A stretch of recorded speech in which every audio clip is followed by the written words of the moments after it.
Next on Unsolved Mysteries. A shooting rampage in Colorado kills one highway patrolman and wounds several others. In South Carolina, a powerful bolt of lightning, then a man pronounced dead, comes back to life and becomes a psychic. Meet Jonathan.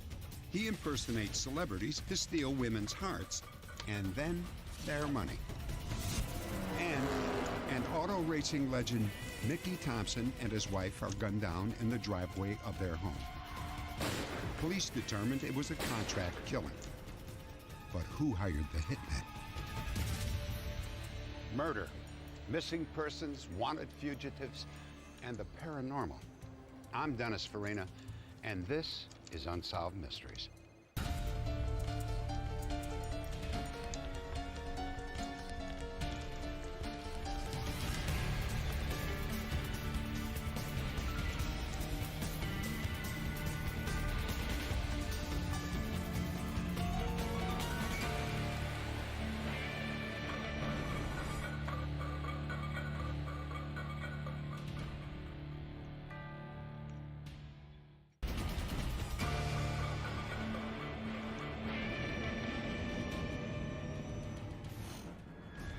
In the mountains and deserts of western Colorado, an unexpected terrorist attack was about to begin. Logo 11, Cortez. That truck is 1099. On May 29th, 45-year-old police officer Dale Claxton followed a stolen water truck out of the small town of Cortez, Colorado. Claxton was a relative newcomer to the force. He had been an officer for only 3 years. I'll lay in behind it. Send me some backup. 10-4. Suddenly, the water truck pulled over.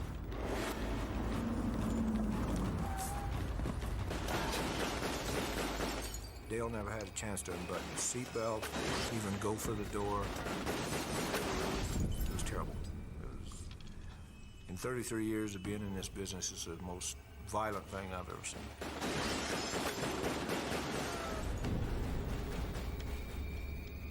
It was an assault executed with brutal, military-like precision.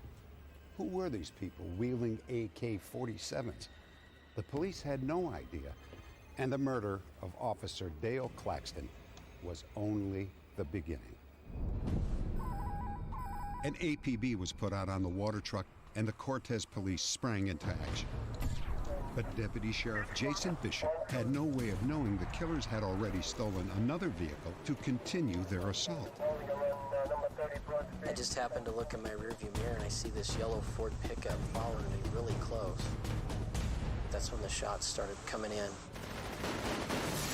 I lost consciousness and fell over into the passenger seat and wrecked my patrol car. For the next 5 minutes, state and local police were under siege. When they came around the corner at me, it took me by surprise. They went off the road to go by me, and they were doing at least 60, 70. Next, the yellow pickup truck bore down on Detective Todd Martin.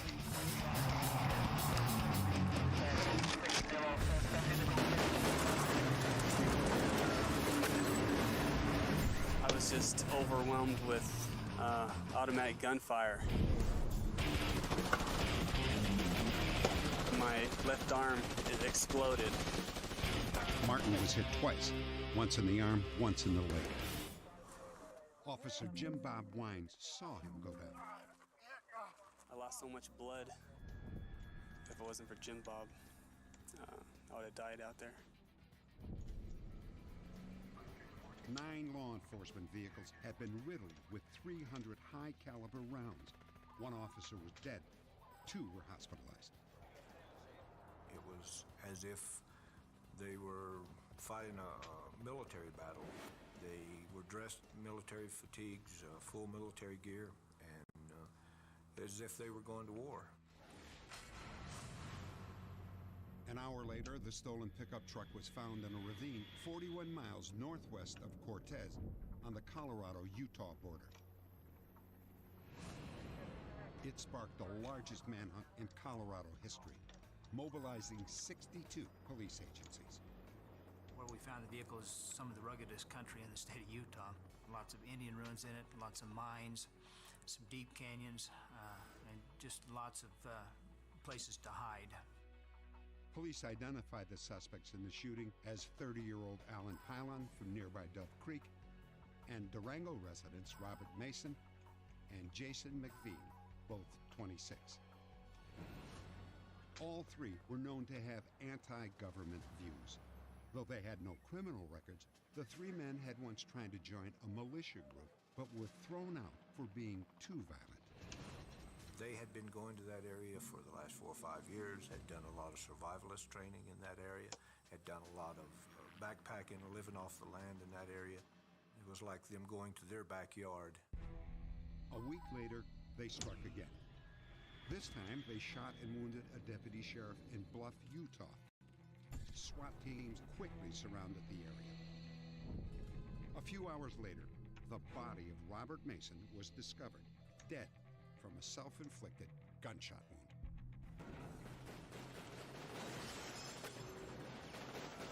The reasons for these attacks are still a mystery. For the residents of Cortez, Colorado, the brutal murder of Dale Claxton is beyond tragic.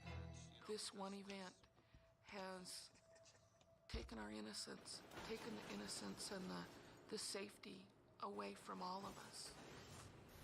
The children that I teach still go home wondering when these guys are going to be caught, and they don't feel safe. None of us feel safe. A year after the unexplained attacks, the body of Alan Pylon was discovered by a group of hunters. Just like Mason, he had died from a self-inflicted gunshot wound. As to the 3rd terrorist, Jason McVean, he seemed to have vanished into thin air. Update. There was no sign of Jason McVean until a rancher led sheriffs to a weathered skeleton and a cache of guns, ammunition, and explosives in a remote area of Utah. Dental records revealed it was Jason McVean. The manhunt was over. But the authorities still wonder what made McVean and his buddies stage these violent, lethal attacks. We will probably never know. Next, A clever con wad impersonates a race car driver to get into the hearts and pocketbooks of his victims. And later, the dramatic capture of a man suspected of multiple murders.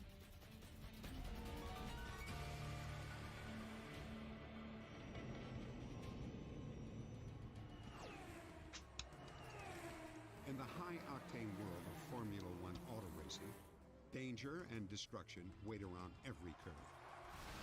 It can bring fame, fortune, and the kind of adoration usually reserved for rock stars and royalty. Big-time racing has spawned its own special breed of criminal. Case in point, alleged scam artist Jonathan Kern. He has reportedly made a very profitable career of impersonating a well-known Formula One race driver named Jonathan Palmer. The real Jonathan Palmer was a medical doctor before he became a world champion driver. He is all too familiar with Jonathan Kern. He is most at home wearing Versace clothes, eating caviar and smoked salmon, and driving Mercedes-Benz sports cars and being escorted by gorgeous women. And as he cannot do that through genuinely earned income, he resorts to fraud to achieve his desired lifestyle. Kern has reportedly crisscrossed Europe, racking up bills for designer clothes, elegant restaurants, and five-star hotels, all in the name of Jonathan Palmer, all unpaid. Police say that Kern then brought his masquerade to America. Elizabeth Jeschek met him at a hotel in Miami, Florida. Hello. Hi. I'm Jonathan Palmer. There's a race car driver by that name, Jonathan Palmer. That's me. Elizabeth, who happened to know about car racing, had some initial doubts. Wasn't your hair a little blonder? It was blonde, yes, you're right. And I asked a few more questions, and I said, well, what did you do before you raced cars? And he said, I was a medical doctor. And I said, that's right. I knew some background. I said, who did you race for? And he told me Tyrrell, which I knew was a British team. And I thought, wow, it really is you. Yeah. Proof. Kern's passport was the clincher. So. And Elizabeth wasn't the only one impressed by Jonathan Kern. A car dealer provided Kern with a $78,000 Jaguar, free of charge. They dropped the keys at the desk and they said, this is for Mr. Palmer for his use while he's in America, and please make sure that he gets it. And we always believed him, and that just made us more convinced that everything was okay. Oh, you're too sweet.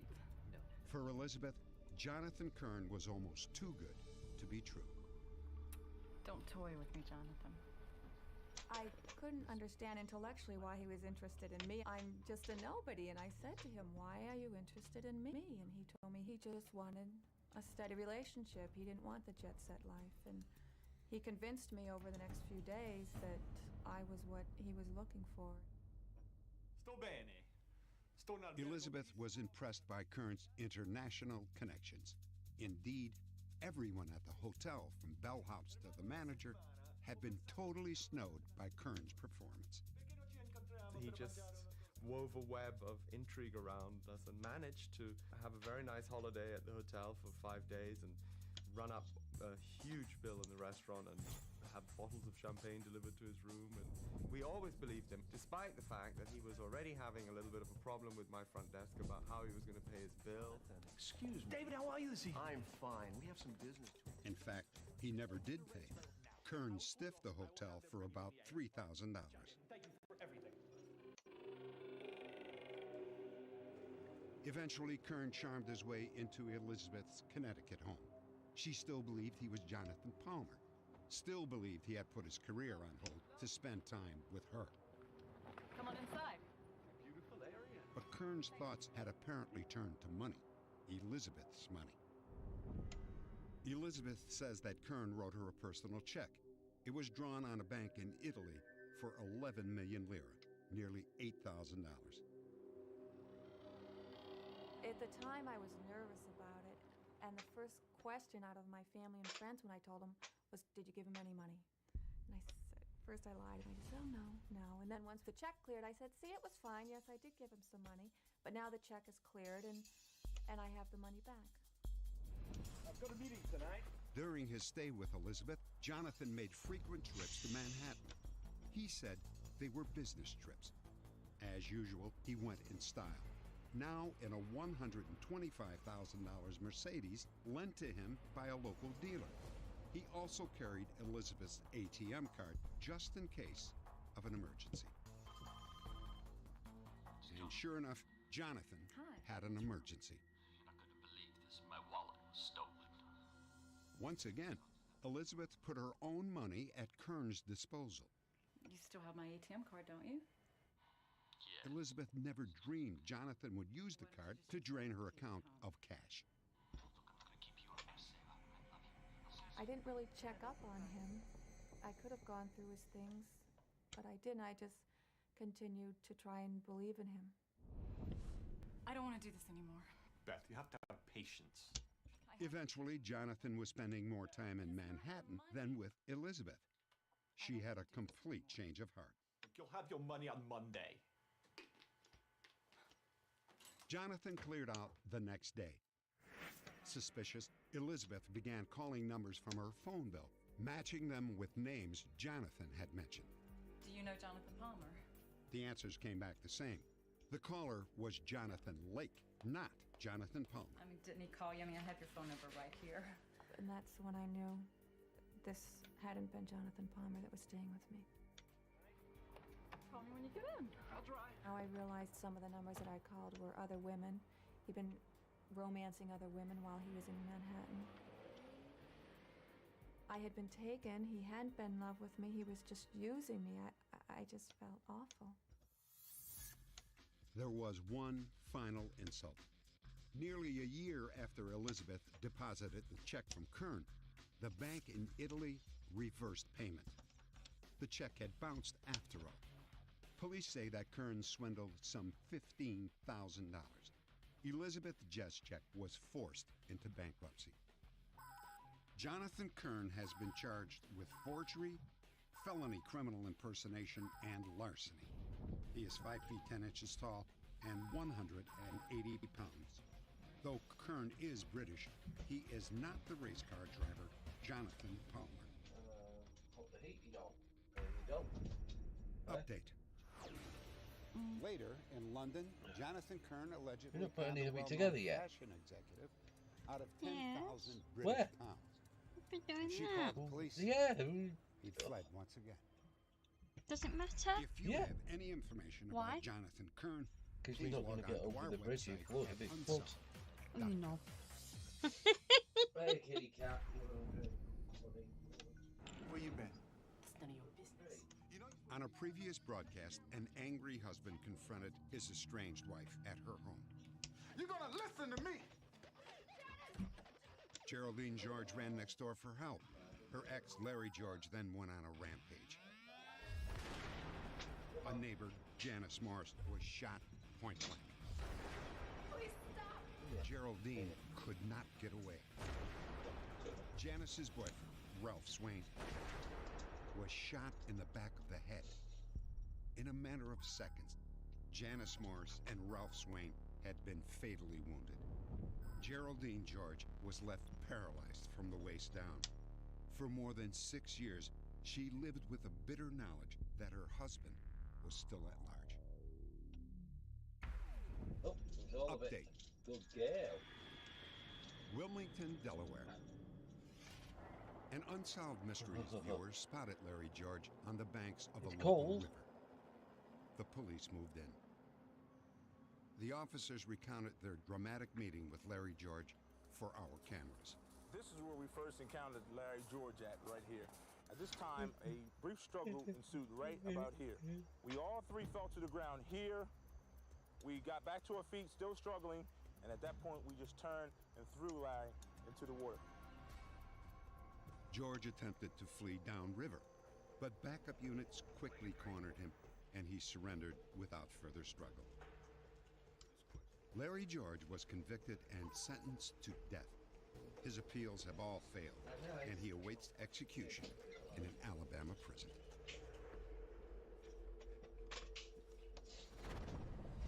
Next, How can a man who was struck by lightning help solve a murder case? And later, a young American tourist who was reported dead in Baja California mysteriously appears in tiny Mexican villages.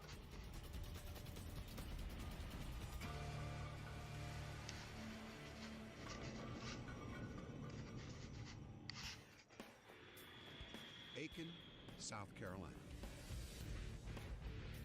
It was a blustery night with severe thunderstorms sweeping through the southeast. Daniel Brinkley and his wife Sandy were at home. Oh, I gotta call Tommy, see if he got that. I'm gonna check on dinner. Daniel was on the phone with his best friend Tom when the storm passed directly overhead. Lightning flashes. At least 180,000 volts of electricity shot through Daniel's body. A jolt so powerful it left his shoes welded to the floor. Oh my God! Daniel? I couldn't move, I couldn't scream, I couldn't talk, I didn't know what had happened. I was on fire and burning.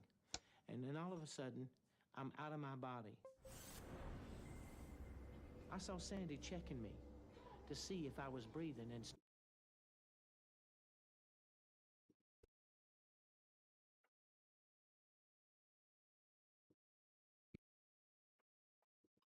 had an emergency. Patience. Eventually,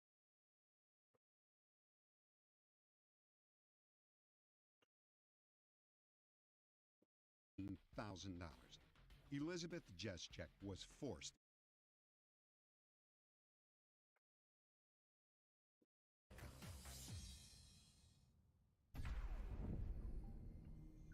Where you been? It's none of your business. On a previous broadcast, an angry husband confronted his estranged wife at her home. You're gonna listen to me! Geraldine George ran next door for help. Her ex, Larry George, then went on a rampage. A neighbor, Janice Morris, was shot point blank. Please stop! Geraldine could not get away. Janice's boyfriend, Ralph Swain, was shot in the back of the head. In a matter of seconds, Janice Morris and Ralph Swain had been fatally wounded. Geraldine George was left paralyzed from the waist down. For more than 6 years, she lived with a bitter knowledge that her husband was still at large. Update. Wilmington, Delaware. An Unsolved Mysteries viewer spotted Larry George on the banks of a local river. The police moved in. The officers recounted their dramatic meeting with Larry George for our cameras. This is where we first encountered Larry George right here. At this time, a brief struggle ensued right about here. We all three fell to the ground here. We got back to our feet, still struggling, and at that point, we just turned and threw Larry into the water. George attempted to flee downriver, but backup units quickly cornered him, and he surrendered without further struggle. Larry George was convicted and sentenced to death. His appeals have all failed, and he awaits execution in an Alabama prison.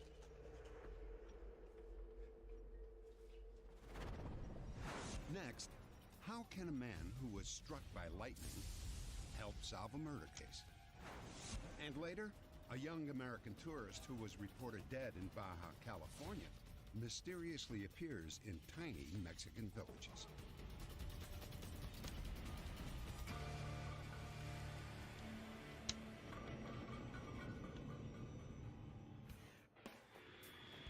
Aiken, South Carolina. It was a blustery night with severe thunderstorms sweeping through the southeast. Daniel Brinkley and his wife Sandy were at home. Oh, I gotta call Tommy, see if he got that. I'm gonna check on dinner. Daniel was on the phone with his best friend Tom when the storm passed directly overhead. Lightning flashes. At least 180,000 volts of electricity shot through Daniel's body. A jolt so powerful it left his shoes welded to the floor. Oh my God! Daniel? I couldn't move, I couldn't scream, I couldn't talk, I didn't know what had happened. I was on fire and burning. And then all of a sudden, I'm out of my body. I saw Sandy checking me to see if I was breathing and start to work on me and pushing on my chest and clearing my airway. Tommy heard the explosion and he was on his way over. He got there, he was a corpsman in the Navy, he wrapped me, he went to work on me. He's trying to get my heart started, he's pushing, he's breathing in my mouth, he's talking to me. For all intents and purposes, Dannion Brinkley was clinically dead. He claims that he had what is now known as a near-death experience. I start down this tunnel. I see what appears to be a form coming out of this beautiful misty blue. Then all of a sudden, I not only felt everything I'd ever done and saw everything I'd ever done, I became every person that I had ever encountered. In his youth, Dannion was, by his own admission, self-centered, mean-tempered, nothing short of a bully. The pattern continued during a tour of duty in Southeast Asia. And now, Dannion was forced to confront those that he had victimized through the years. I felt the pain and the anguish and the anger and the frustration that I had caused these people. And you know, people don't realize that you judge yourself when this happens. You just judge yourself. And that's what I did. Dannion was rushed to the hospital. In the emergency room, his breathing faltered, then stopped. Minutes later, his friend Tom Hall was told Dannion was dead. They had wheeled Danny into a little dark room. I have no idea what made me go back in there. I just had to see for myself. And I just felt like that he wasn't gone. And I saw the sheet moving. I all of a sudden went from a spiritual place and world back into this place where I'm in a hospital. I'm under this sheet and I'm looking up at it. I can't move. I can't talk. I'm on fire again. Doctor, nurse.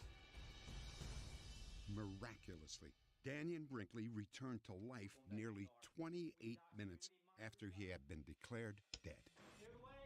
Dr. Williams said he's in pretty bad shape. The way it looks, the lightning went down his back, and I think it just shattered his nerve system. After a week in the hospital, Dannion was released. He was hardly able to walk or talk. His eyes were so light sensitive, he had to protect them by wearing welder's glasses at all times. And he began to experience vivid images of the future. I was partially paralyzed for 7 months, but the visions and the things that had happened in this, now what we call the near-death experience, have stayed with me longer and more coherently than virtually anything that ever happened. Dannion claims that altogether he witnessed 117 future occurrences, including the election of Ronald Reagan, the collapse of the Soviet Union, and the Gulf War of 1991. Dannion later told his friends about the visions, and they verified that he did indeed predict events before they happened. Dannion first started making his predictions as he was convalescing. He was talking about Chernobyl, and he was talking about the food lines in Russia, about they're starving, and there was just a lot of predictions that, that I didn't pay that much attention to him at the time. He'd always talked about the Gulf War and the collapse of communism and things like that, but at the time you didn't think that much about it, but then when it came about is when you really start thinking about it. Dannion now believes that his near-death experience marked the birth of his psychic abilities. He admits that in the months just after the accident, he was simply a dazed and bewildered young man who had undergone a dramatic transformation. Why don't you just tell me about it? Talk about crazy, you being dead and all. That's just it, Tommy. I wasn't dead. I was really confused. I'd never heard of the near-death experience. And I literally was driving people nuts because I wanted somebody to tell me either it didn't happen, which I knew it did, or please explain it. I've been astounded at the number of people I've met who have had such an experience. Dr. Raymond Moody is one of the country's most prominent authorities on near-death experiences. Or perhaps someone here has had a similar experience. When I heard his account, it seemed very consistent with what I had heard from many other people. It's something that happens to quite a number of patients who get resuscitated following cardiac arrest, and therefore, for that reason, doctors need to know about this so that they can reassure the patient that they're not alone, that in fact that this occurs fairly frequently. In an attempt to verify Danyan's psychic abilities, we asked a well-known parapsychologist, Dr. William Roll, to conduct a series of tests. Mind if I just see your hand? Danyan gave readings for 8 people he had never met before. In several instances, he picked out details about the lives of these individuals. There were facts that he could not have known. It was like you knew when to pull out, and that's recognized by your family. From the brief experiments we did this time, he's one of the more remarkable psychics that I have worked with, for sure. Later, Danyan's abilities were put to the test. He was asked to consult on a brutal murder case. In Big Fork, Montana, John and Nancy Bosco had been shot to death, execution style, as they slept. The police investigation turned up absolutely no leads. 2 months later, John's mother, Tony, met with Danyan Brinkley. This is a slight-built kid with black hair. This is someone who knows John. He knew the layout of this house. In the very early part of December, this little kid will be caught, and he's in a college somewhere out west. I have to say that I just shook my head and I thought to myself, I made a mistake in coming down. Danyan doesn't, this isn't going to get me anywhere. I couldn't begin to make sense out of what he was saying. But incredibly, Danyan Brinkley was correct on all counts. 18-year-old John Shadow Clark was arrested in December and later convicted. Just as Danyan predicted, Clark had lived in the murder house, had known the Boscos, and was attending college in the West. Danyan had apparently solved the case through the power of his mind. This is new to me, and sometimes it's troublesome because I pick up things that I don't want to know about, and if someone's intense around me, I'm perceiving it, and I'm still trying to figure out ways to turn it off. Okay, and at the same time, ways to perfect it. Joseph Shadow Clark was convicted of the murders of John and Nancy Bosco. He is now in Montana State Prison, where he is serving a sentence of 150 years. Danyan Brinkley now spends much of his time volunteering at hospices and nursing homes. Doing fine. You have the flowers looking really great this morning. He believes his near-death experience left him uniquely qualified to counsel others. Next, Mickey Thompson was a legend in the high-speed world of auto racing. He and his wife Trudy were beloved by fans everywhere. Why would someone want them killed?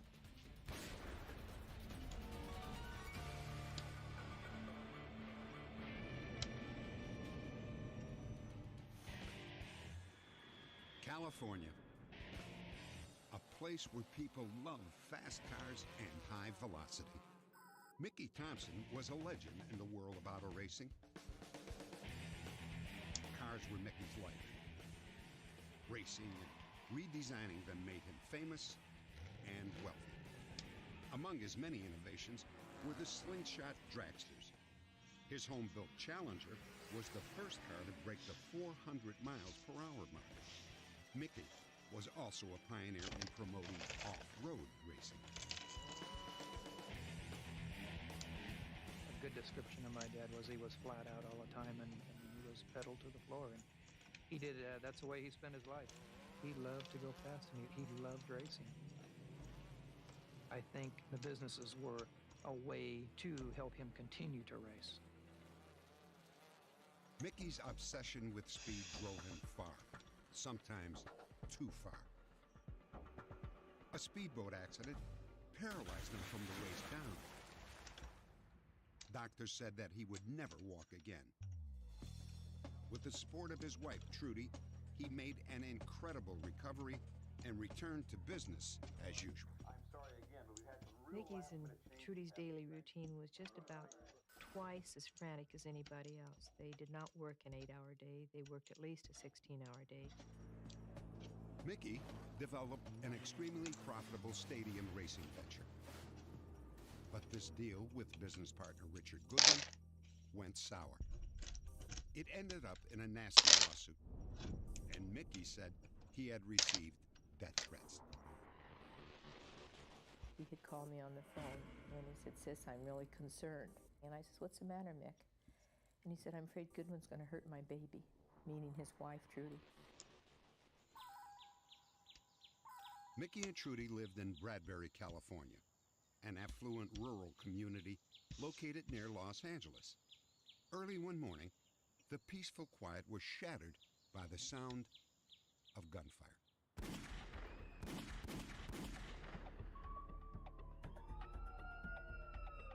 The shots came from Mickey Thompson's home. At the bottom of the driveway, sheriffs found Trudy. She was dead. 57-1033, requesting backup. A few yards away near the garage, Mickey Thompson was also found, dead. Rolled up here was all the jewelry and the body of the way you found it here? Yeah, everything was all the same. When Trudy was killed, she was wearing over $70,000 worth of jewelry. She and her husband were carrying $4,000 in cash. None had been taken. Robbery was an unlikely motive. Police also learned that one of the neighbors was a witness. Well, my wife and I were asleep in bed. It was about 6 o'clock in the morning. When we heard the shots, we literally jumped straight out of the bed, and I ran over to the window to see where the shots were coming from. There was probably about 15 seconds of silence, and at that time we heard Mickey screaming, "Please don't hurt my wife. Please don't hurt my wife."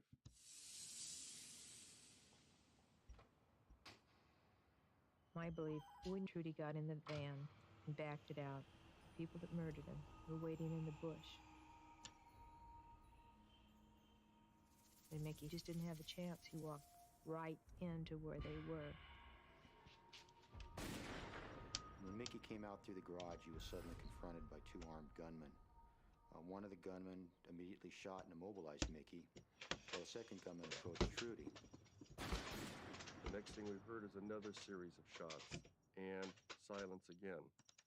And as Mickey laid helplessly on the driveway, he was forced to watch as his second gunman shot his wife, and essentially he witnessed her execution. Both gunmen then turned their attention back towards Mickey and executed him as well. After the second series of shots, I saw two black men on 10-speed bikes, pedaling as fast as they could to get out of here. Several neighborhood residents also spotted the men. The two suspects were dressed in jogging suits. They were between 20 and 30 years of age and were approximately 6 feet tall. Police are certain that they were hired to do the killings. I want to see this person or persons brought to justice in the very, very worst way. And I'm going to do anything I can with whatever it takes. Update. After investigating the case for 13 years, police finally arrested Thompson's former business partner, Michael Goodwin, and charged him with a double murder. We do believe that Mr. Goodwin orchestrated the murders. We believe he planned the murders, and we believe that his motive was based on a personal vendetta along with financial gain. Goodwin's lawyer, however, says he was falsely accused.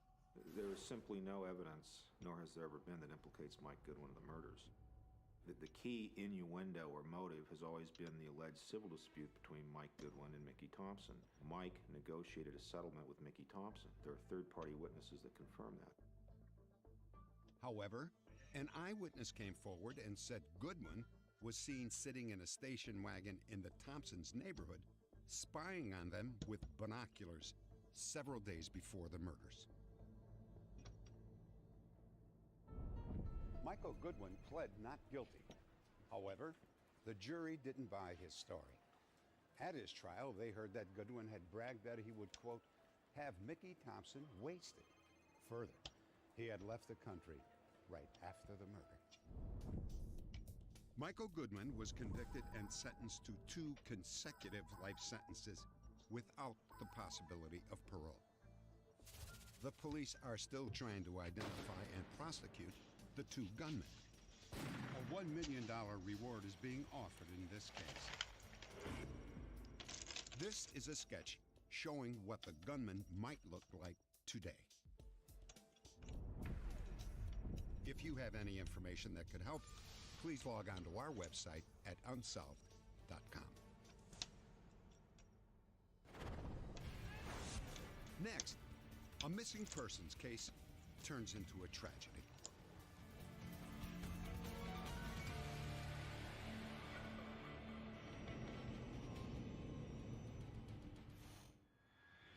The Baja California Peninsula, 300 miles south of San Diego. A young American, disoriented, penniless, and obviously out of place, wandered into the Mexican village of Colonia Vicente Guerrero. He lingered for months, living on handouts, depending on the charity of strangers. For one California couple, tales of the young stranger were a ray of hope in the search for their 34-year-old son. Gordon Collins had been missing for months. I know he's alive. I can't get on with my business. I can't get on with nothing until, we get him home. Gordon was vacationing with his girlfriend, Anastasia Seals, and another couple near Santa Rosalia, a popular deep-sea fishing port near the middle of the Baja Peninsula. 4 days after they arrived, the group secured a boat at a local hotel. Gordon's friend, Wayne Schwartz, had fished off the Baja coast many times. As the group left port, a fisherman on his way in warned them a storm was brewing. ¡No salgan! ¿Qué pasó? ¡Hay mal tiempo! Gracias. ¡Mal tiempo! ¡No salgan! ¡Danger! ¡Danger! Several hours later, a fierce storm would indeed hit the area. Gordon Collins and his friends never returned. The next day, a hotel employee was sent out to look for them.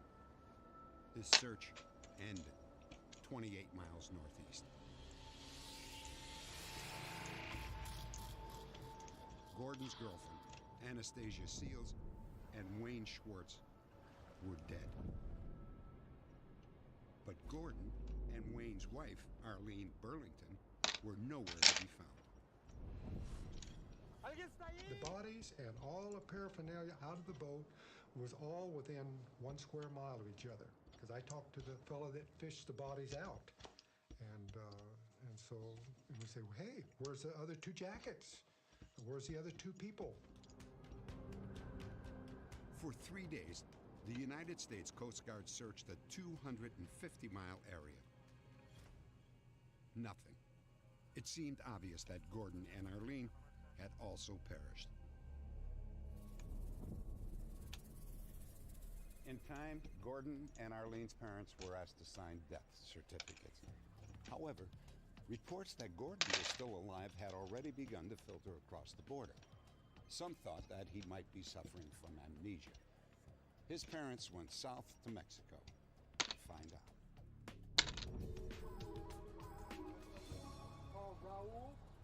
We got flyers made up, and 2 Mexican fishermen come running up to us and kept pointing to the flyer.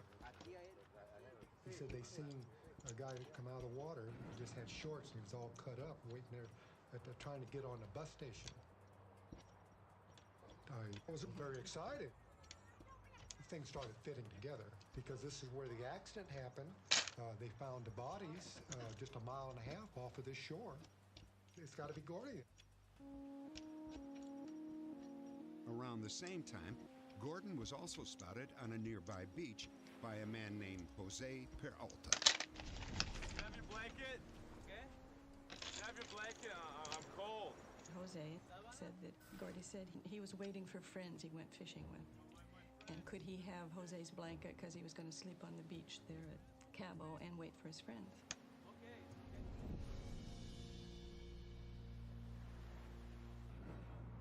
On one trip, we're headed toward La Paz, and we stopped at a few of these taco places. And they says, yeah, I've seen him an hour ago. So we went on down further, probably another 3 or 4 miles, and we stopped again. And the guy says, yeah, we seen him about 30 minutes ago. So we finally got right into town, and they says, yeah, within 5 minutes. And then they seen us together, and I don't know what happened, but everybody just clammed up. We couldn't get no more information. Over the next 3 months, Gordon Collins was spotted at least 50 times in 7 different locations, all in the area of La Paz and Cabo San Lucas at the southern end of the Baja Peninsula. Gordon's parents hired Bill Garcia, a private investigator who alerted newspapers in Baja. After the articles ran, Garcia received several calls from a village 300 miles south of Tijuana. He was 4 or 5 months here in town. He never worked here, never worked. And he only hang around here in town. He was walking all the time, and almost in the town, everybody knows him. We've shown them pictures, and everyone recognizes him, and they're positive that it's him. The people that have talked to him know some things about Gordon and feel confident that he is there. The man identified as Gordon was eventually arrested for stealing food. A local sheriff brought in James Hatfield, an American living in the village, to translate. My name's James. What's yours? Hi, I'm Gordy. There's no doubt in my mind it's Gordon, because when we met him in jail, I introduced myself to him and he gave me his name, Gordon. And then when the flyer came out, it's right there on the flyer, Gordon. And you can't get the 2 pictures mixed up. It's the same. He moved on shortly before we were able to get to that area, and we haven't been able to find where he's gone from there. Over the next year, sporadic sightings of Gordon continued. The U.S. consulate has officially reversed its position and no longer presumes that Gordon Collins is dead. You just can't up and give up because it's your son. I know it keeps me driving, it keeps me going, and I want to get him home. Gordon Collins is 6 feet 2 inches tall and has light hair and blue eyes. Based on eyewitness descriptions, a police artist made this sketch of the man thought to be Gordon Collins. If you have any information that might help find him, please log on to our website at unsolved.com.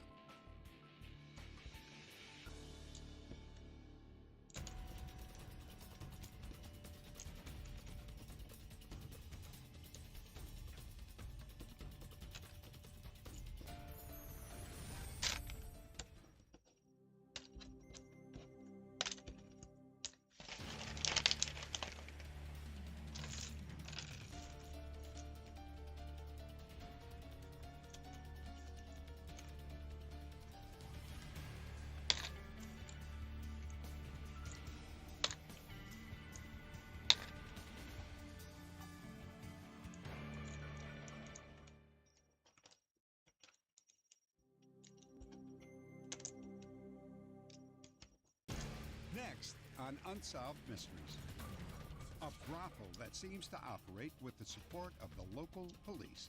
Then 2 of the girls are mysteriously murdered.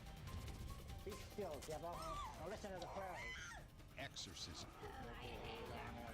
Can it really help this woman who says that she's possessed by the devil? The shooting death of rock star Kurt Cobain. Both say suicide. Some say murder. In a remote Arizona forest, a trucker terrorizes campers, then disappears. You're about to experience a whole new generation of unsolved mysteries. Our team continues to track crimes, wanted fugitives, and cases of the paranormal. In a moment, 5 true stories with strange clues and bizarre twists, and some updates you would never expect. I'm Dennis Farina, and this is Unsolved Mysteries.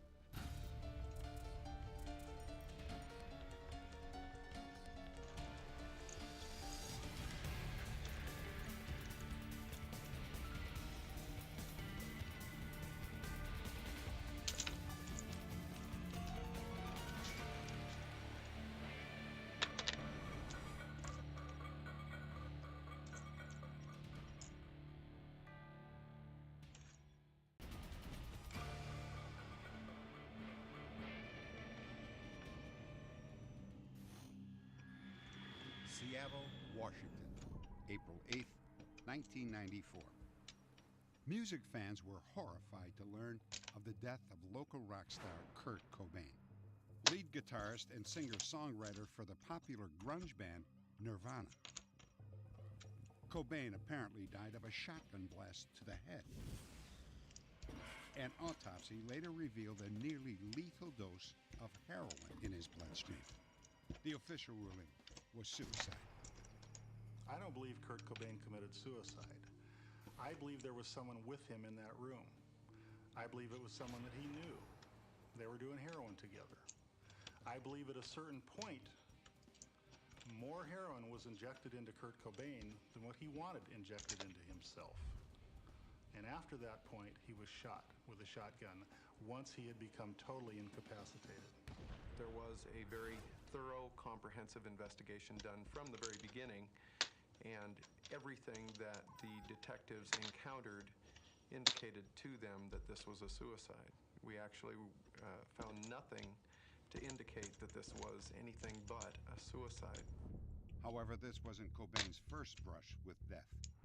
A month earlier, this photograph was taken as Cobain was being rushed to a hospital in Rome, Italy. He had overdosed on sedatives and alcohol and nearly died. His family and friends persuaded him to check into drug rehab, but after 2 days, he walked out and disappeared. The next day, Cobain's wife, fellow rocker Courtney Love, is said to have contacted Tom Grant, a Los Angeles-based private investigator, and asked him to find We her do husband. that on everyone. It's water. You've got a water Of dump. course, not to contact him, not to make any contact with him, just to report back where he was and what was going on. It'll get done one way or another. But Tom Grant didn't find Cobain soon enough. Kurt's lifeless body was discovered by an electrician working at his house 3 days after he died. I contacted the police the day the body was found. They basically told me on the phone, hey, we know a suicide when we see a suicide. Grant quickly switched from surveillance to investigation. The more he discovered, the more he became convinced that the official cause of death was wrong. Grant believes that he has found important inconsistencies in the case. Number one, Cobain's credit card appears to have been used after his death. There was an attempt made on April 6th. There was another attempt made on April 8th.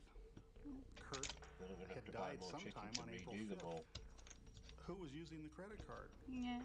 The information we've been able to receive from the bank has only been able It's to up to you. I've got identify loads for of us stuff in the freezer. when the information was Yeah, that logged onto sounds their good. mainframe computer and not specifically when the attempt was made or who it was made by.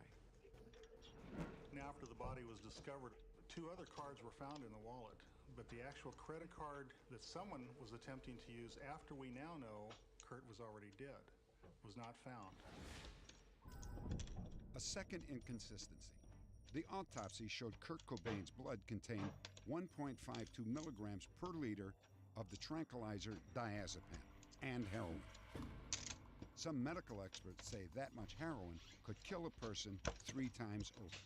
Could he, with that much heroin and diazepam in his system, could he even pick up that shotgun? Wouldn't he be There incapacitated? you go, you're building a bit at the top.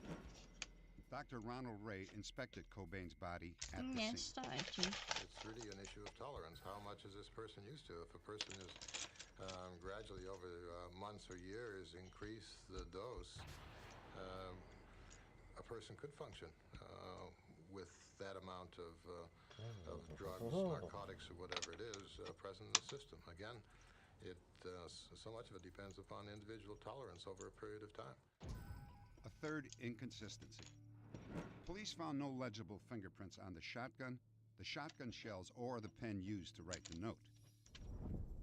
Could they have been wiped clean? The official interpretation is, well, I think it's clear that anyone who is familiar with firearms and their use would know that as they hold a weapon, that frequently that weapon will move in their hand. Additionally, when that weapon is discharged, that causes a jerking motion, which causes the hands to move over the surface of the weapon. And all of those factors could cause any fingerprints that may have been left on the weapon to be unusable. Inconsistency number 4, the alleged suicide note. Tom Grant believes it was actually a retirement letter to Cobain's fans. There were rumors that Cobain was feeling burnt out and was planning to adopt a lower profile. He had just recently pulled out of the annual Lollapalooza tour. This is a copy of the note that has been widely circulated. Tom Grant suggests that only the last 4 lines indicate suicide. They read, "Please keep going, Courtney, for Frances, for her life, which will be so much happier without me. I love you. I love you." We asked handwriting expert Marcel Matley to compare a copy of Cobain's alleged suicide note with 2 pages of lyrics handwritten by Cobain. Matley believes the bulk of the note was written by Cobain. However, as to the last 4 lines, there are more than a dozen differences that should give us pause, and we would have to reasonably explain these differences before we can conclude that the same person wrote the 4 lines that wrote the body of it. Handwriting expert Reginald Alton also compared copies of Cobain's handwriting to a copy of the note. Archer. In a 5-page written report, Alton pointed out more than a dozen discrepancies. He believes the bulk of the note was written by Cobain, but raises questions about the first line and the last 4 lines. His report states there are many indications that there may have been a second hand at work. We did take the note from the scene and have it examined at the Washington State Crime Lab, and their handwriting analyst has indicated that it is her belief that this note was written by Mr. Cobain. Kurt Cobain had made an important decision in his life. He wanted out of the entertainment business. He didn't want to tour anymore. He didn't want to perform anymore. He wanted to be left alone. He never liked that aspect of being a performer. This decision that he had made was going to affect a lot of other people. He was no longer the money machine that he once was. Now Cobain was worth more dead than he was alive. But who would have wanted Cobain dead? Could it have been the mysterious user of his credit card? And did that same person add critical lines to Cobain's alleged suicide note? For now, those questions remain unanswered. The Seattle police consider the case closed. Tom Grant does not. He believes that the investigation should be reopened and the inconsistencies resolved once and for all. Next, murder at a massage parlor with the police involved. And later, a feud over drug money spirals out of control.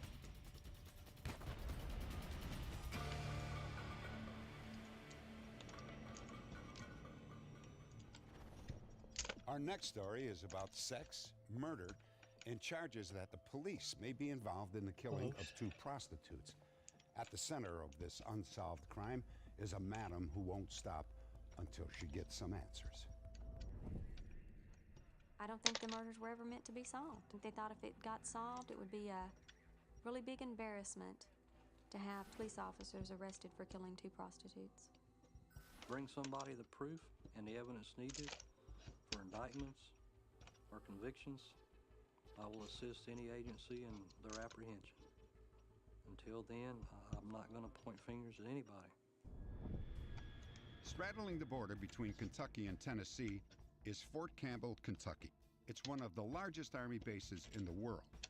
And just down the road is the little town of Oak Grove, home of the New Life Massage Parlor. Here, a handful of girls give comfort to the troops. Tammy Papler is the owner of the New Life Massage Parlor. Right, BB? Though prostitution is illegal in Kentucky, Tammy says the police didn't bother her because, well, they got quite a few benefits. The police department would pick out specific things for us to buy, and they would order it. I know there were lights for just about every color, shoes, uniforms, canine t-shirts, Christmas parties, Christmas bonuses. They get basically what they want. Those little 7 or 8 police officers and the mayor run the whole town. That's not bad.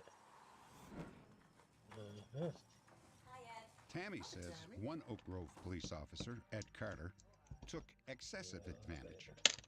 Carter has denied the accusations you are about to hear. So what can we do for you today, Ed? Oh, well, I was just in a neighborhood and... Ed Carter would ask a lot more than the other officers would. He wanted services, and it was like, well, I know what's going on. You know, I'm a police officer. Who are they going to believe, you or me? According to Tammy, once Carter got started, he didn't stop. He insisted that she contract with him for janitorial services. And when she went on vacation, Tammy says Ed Carter virtually took over control of the massage parlor. Ed, what are you doing? Hold up, just making sure... Put down my money, Ed. What's going on? It was like he was the madam. I wasn't the madam anymore. It was actually like he was. He was the one that was in charge of the parlor. He was running it. Ed, put down my money. Look, I've helped you from day one. Ed, how much money of mine have you taken? I was furious with him. I didn't want him around my business anymore. I didn't want him around the girls. I informed the girls, you keep the door locked. If he comes in, you just shake your head no. Don't allow him to come inside this business. Get out! I told him, don't ever come around here again. Stay away. And I made sure we had a meeting, and I informed each and every one of them this. You do not allow him around here anymore. It's the end of it. I think. A few weeks later, the bodies of 22-year-old Candy Belt and 18-year-old Gloria Ross were discovered in a back room of the brothel. Both were shot execution style, and both had their throats slashed. Earlier that same evening, Ed Carter stopped by the massage parlor. Good evening, ladies. Slow night, huh? He told investigators that he went home to his wife at 3 a.m., well before the murders, which occurred around 4 a.m., according to the coroner's report. Carter and his wife have since been divorced. She now claims that he got home well after 3 a.m. He came in a few minutes after 4. I made it a habit of looking up at the clock when he came in. Mary and I are gonna grab some drinks. You wanna go with us? No, no thanks.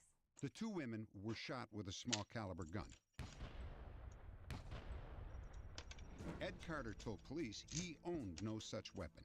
Again, his ex-wife disagrees. Ed did own a small caliber gun. He kept it under the mattress for my protection. It was not there that night. I had not seen it from the Christmas before the shootings. Ed Carter voluntarily took a polygraph exam a few weeks after the murders. I can't tell you whether or not he passed or failed his polygraph. The only thing I can tell you is that he did resign from the police department and that he did secure an attorney after the polygraph. Mr. Carter's never run. He's never fled the area. He's never left the area. Whenever he was questioned, he always cooperated. I feel like Ed Carter killed them. I honestly do. I feel like he is the one who actually pulled the trigger. Soon after the murders, Ed Carter quit the force and moved to another part of Kentucky. The case went cold. State your name, please. And Tammy got so angry that she finally went public with her suspicions at a city council meeting. There were 2 girls killed in the massage parlor. I feel like they don't think these lives were important, but I just feel like they felt they didn't have to investigate it because no one's going to ask any questions. They're just 2 dead prostitutes, and no one's going to care about it. I have returned canceled checks. But at least one And I person paid at City Hall did care, and she shocked the town with what she had to say. I announced to everybody that her allegations of police corruption and things of that nature were true. I'd known about them coming in the parlor, and the reason I know about that's because I used to work there. Patty Ballou had worked at the New Life massage parlor for 2 years. I always felt that the police officers were involved. They were there all the time. They knew the routine. They knew everything. They knew the ins and the outs about the place. There's so many things that just kept pointing towards them. Ed Carter did work at this facility as a janitor, but Ed Carter did not commit these murders. He wants to have this matter, as far as he's concerned, brought to closure. He wants to see the final chapter written, where it can be stated, without a doubt, that Ed Carter had absolutely nothing to do with the murders. 2 young women dead, 2 families destroyed, and a killer walking free. I hope that justice will be served. I hope that they charge the police officers. I hope they clean up the corruption. And I hope they start the town all anew. But most of all, I want Gloria and Candy to know that we fought for them and that we're going to see justice is served for them. If you have any information about Candy Belt and Gloria Ross, please log on to unsolved.com. That bit.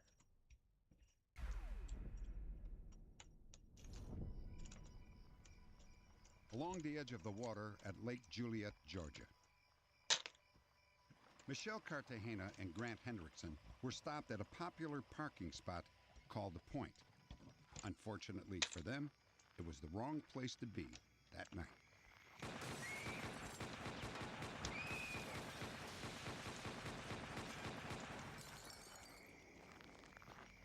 It was a brutal double murder.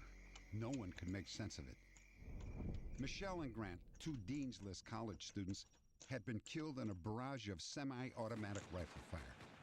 Michelle's body was dragged from the car and her clothing left in disarray. One eyewitness reported seeing a Honda CRX speeding from the area just after the murders.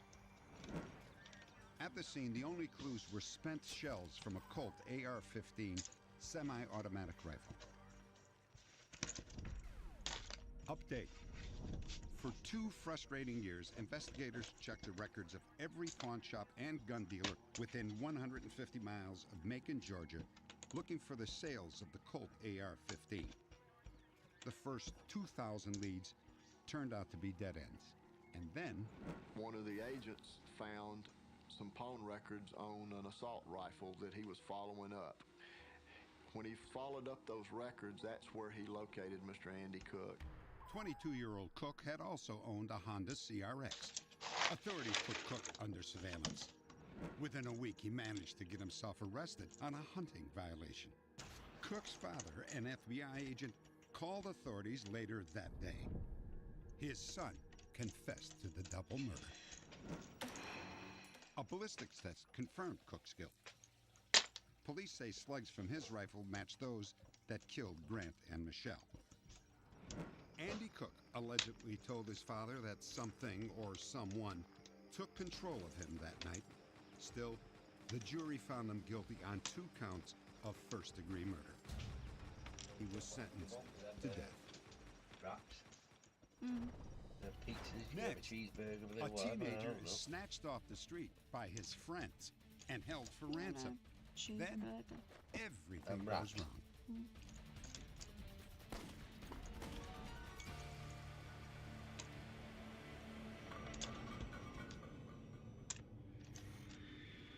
Just north of Los Angeles in West Hills, California. Nick Markowitz celebrated his bar mitzvah with dozens of friends and loved ones. It would be the last joyous occasion before tragedy ripped the Markowitz family apart. It all started with Nick's half-brother Ben, who was 7 years older.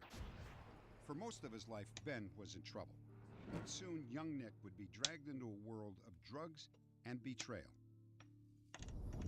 Ben owed $1,200 to this man, Jesse James Hollywood, who was given his notorious name at birth. I told you I would get your money, all right? How come in my house like this, man? Come in your house. What are you smoking? Here's your last chance. You got that? Jesse allegedly decided to pursue Ben and collect his money by any means necessary. Jesse grew up an innocent little leaguer in West Hickory. But as he got older, police say he turned to drug dealing. By age 19, he apparently had amassed enough drug profits to buy his own home. Jesse James Hollywood was driving expensive cars. He was partying with his friends on nearly a daily basis. And he was living a rather lavish lifestyle for a young man without any legitimate means of employment. Us. I will be live later In an on, unexpected so I'll twist, see them. Jesse's life Bye, in this everybody. case would be